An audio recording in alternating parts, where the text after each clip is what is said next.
Hello, hi, this is Sanjukta. A very happy new year to all of you. Today I will be talking about a topic which is regarded as very depressing, very gloomy and dull, and and you must be thinking why did I start my video in the beginning of the new year with this kind of topic? And the topic is depression. But to let you know, today I'm not going to talk about how bad depression is, but I'm going to talk about how beautiful depression is. The brighter side of depression, the kind of creations it creates, the kind of value it brings in our life. It's humongous. So don't get scared of depression. So let me now start. But before that, we need to know what is depression, how does it happen, the symptoms of depression. So let's start. So depression is a state of mind where we feel helpless, hopeless.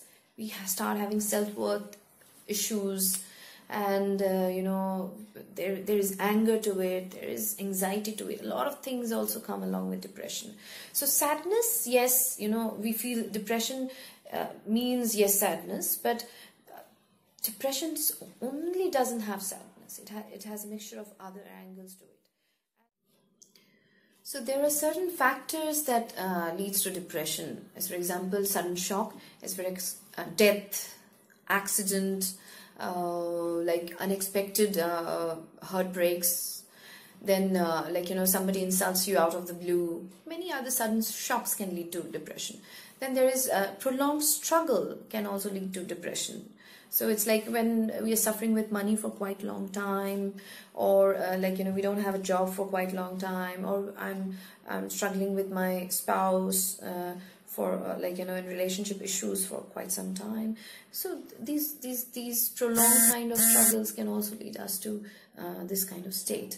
And then there is hereditary depression, which needs no reason to be depressed. It is like the person has hereditarily carried that gene where he or she cannot produce enough endorphin and serotonin. These are two hormones. So serotonin is a hormone which gives peace, and endorphin is a hormone which gives happiness. So these two hormones are really required to feel that happy and peaceful state of mind. But these people cannot produce that enough kind of hormones to feel happy. So then they need external help like meds and all these things, medicines.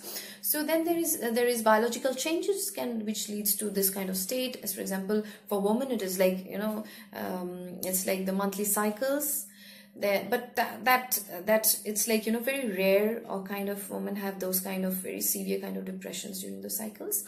There is this menopause which leads to depression. Then there is like post childbirth which can also lead us to this kind of very painful state. Next is to know what are the symptoms of depression. So symptoms of depression is the first thing what you feel is like you don't feel like getting out from bed. You feel like sleeping till noon, or you wake up to again think, when will I again go to bed? So this kind of things, and you don't feel like walking. Even walking becomes very difficult. Then you start choking. You feel as if you cannot breathe. So there are many symptoms that shows you're depressed.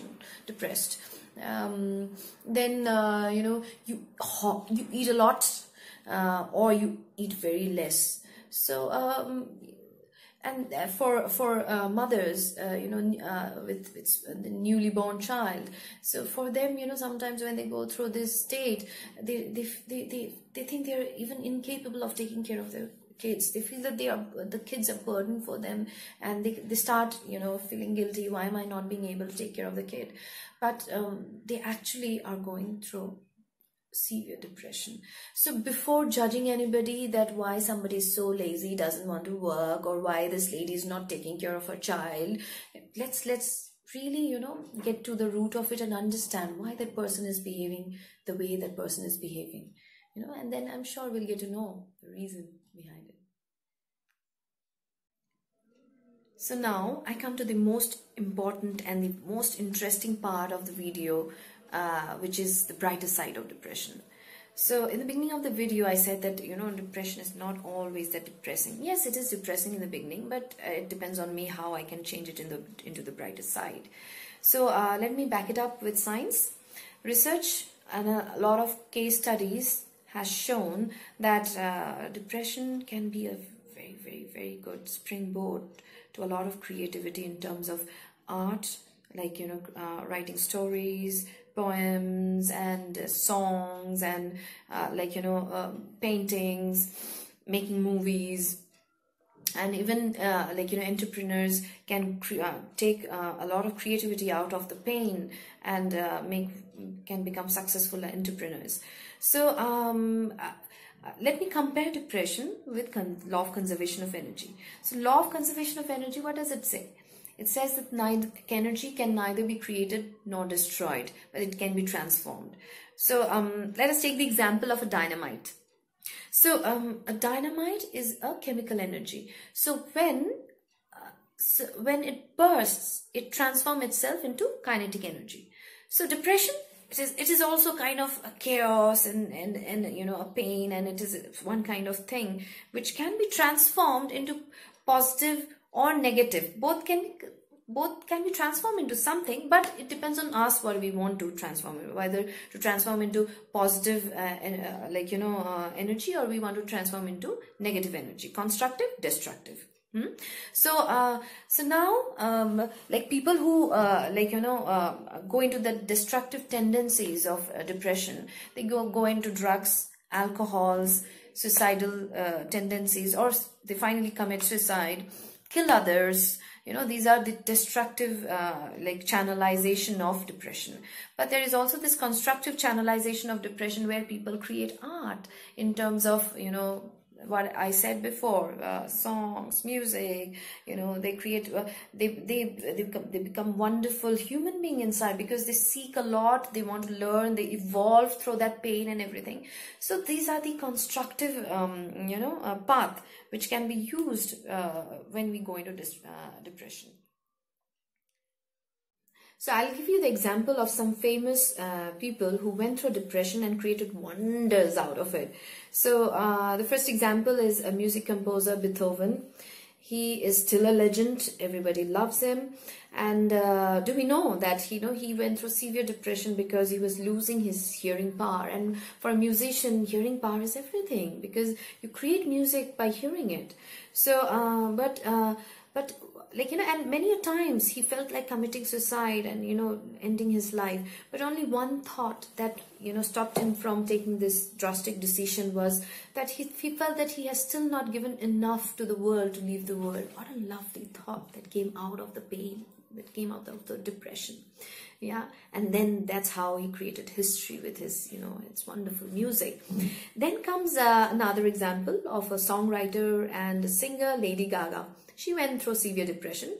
She took help, and after coming out of it, she decided that she will become the advocate to medical help. So since then, she has been really working on, on the topics, and talking to people about depression and anxiety and how to come out of it. Then comes a very, very famous actor, Brad Pitt.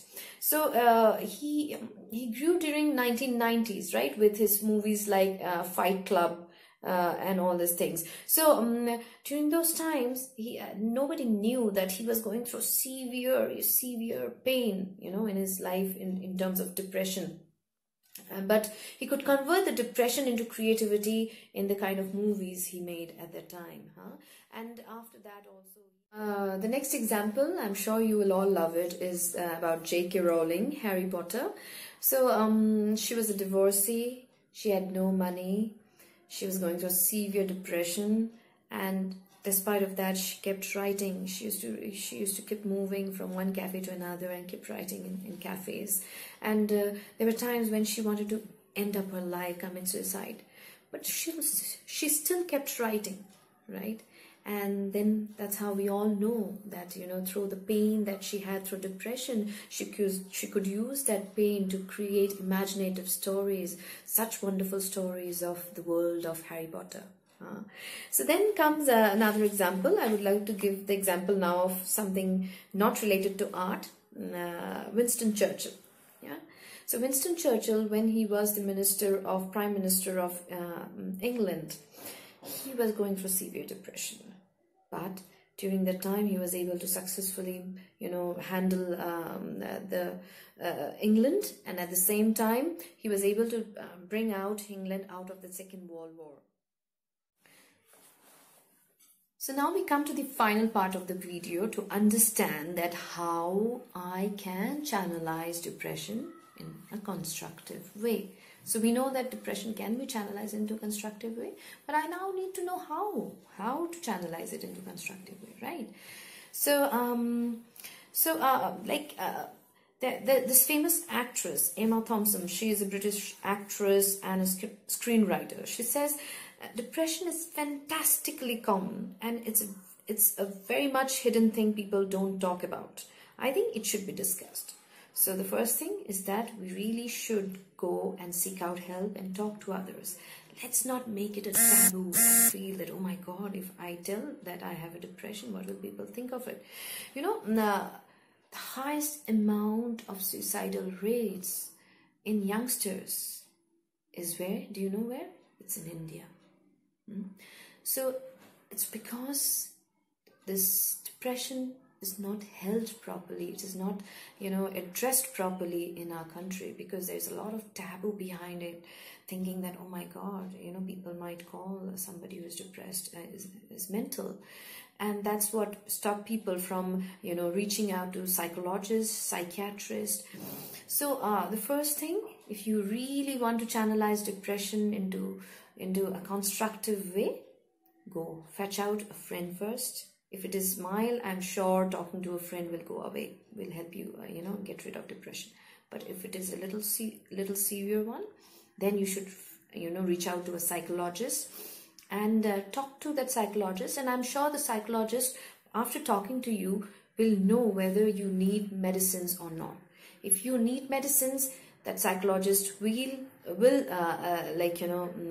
direct you to a psychiatrist.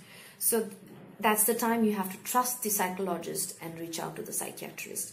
Please don't assume that, if I have to start taking medicines, that means I am, mentally sick person.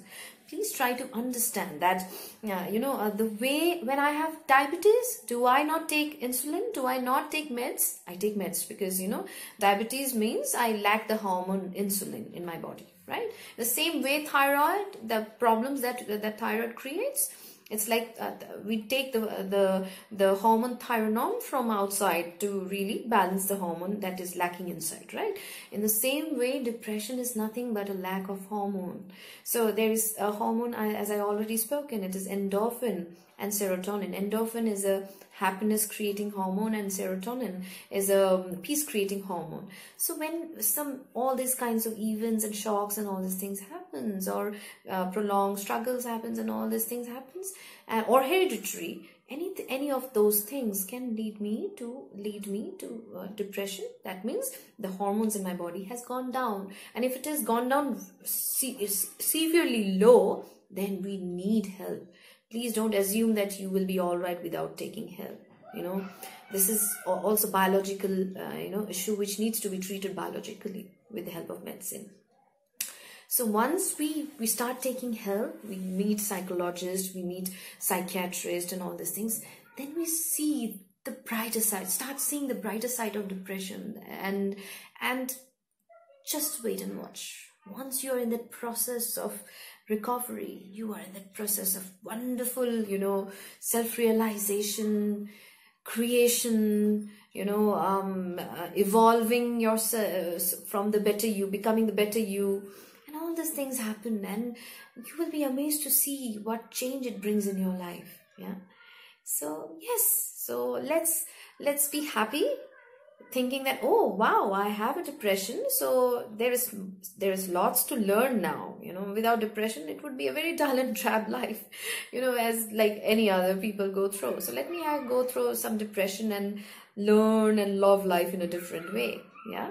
So thank you so much for watching this video. I would definitely love to come back to you with some other topic which will really intrigue you. So till then, bye bye.